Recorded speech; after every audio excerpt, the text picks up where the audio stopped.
Good news ahead of the president's important trip to the Middle East, and take a look. We're going to, as you know, the Middle East, Saudi Arabia.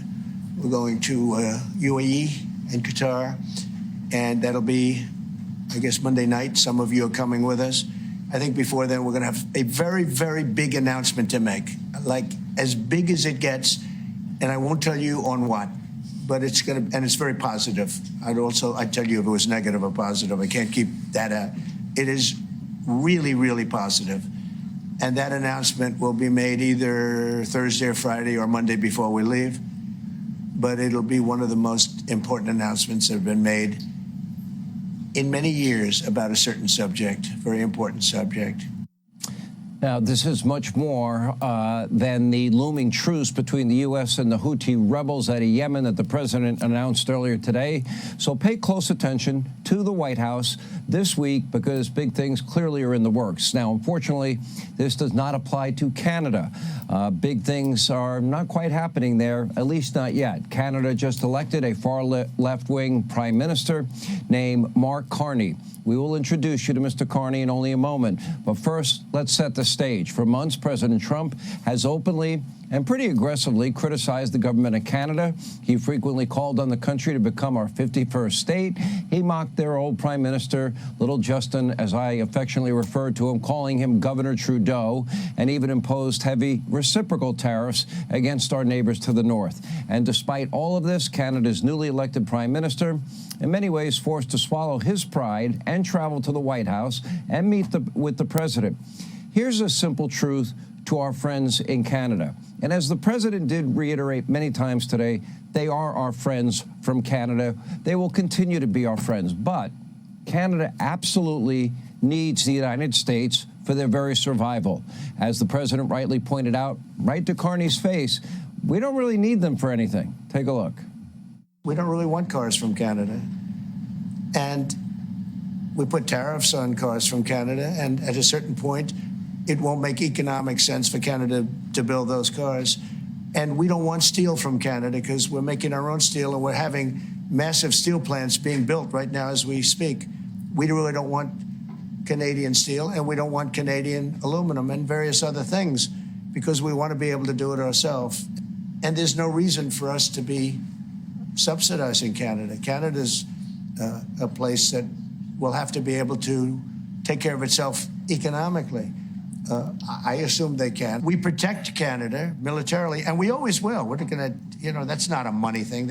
But we always will. But, it's not fair. But why are we subsidizing Canada $200 billion a year, or whatever the number might be? It's a very substantial number. Now, President Trump is bluntly telling Canada what they need to hear. For years, they have sadly ripped us off unfairly. They don't make their required payments to NATO. They rely on us for their national defense.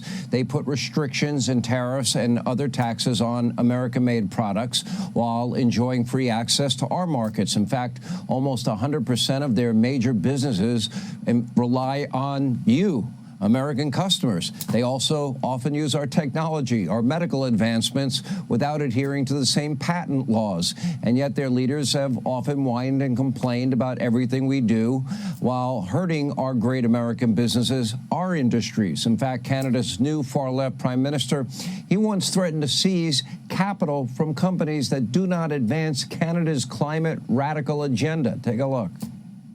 We need to ultimately get to a point where every financial decision is taking climate change into account, the impact on the transition, and we actually drop the adjective sustainable because it's just what finance professionals do. On the risk side, we need the banks to look at the risks around the climate transition, which then flip to opportunities.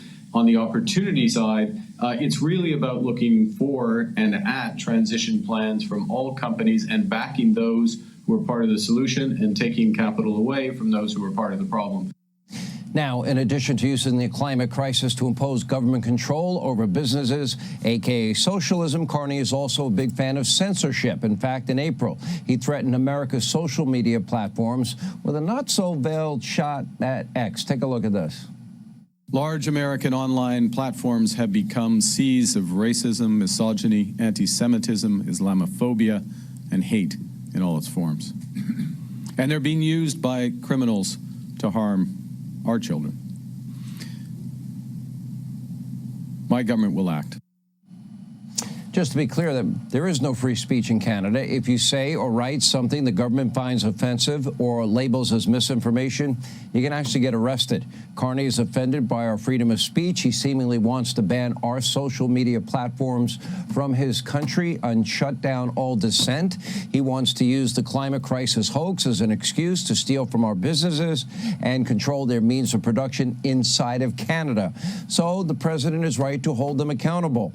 Now, the great part of our friendship will absolutely continue. If needed, we will always defend Canada, but the free ride part, that part's over. It is time for Canada and their leaders to step down from their ivory towers and recognize some simple truths.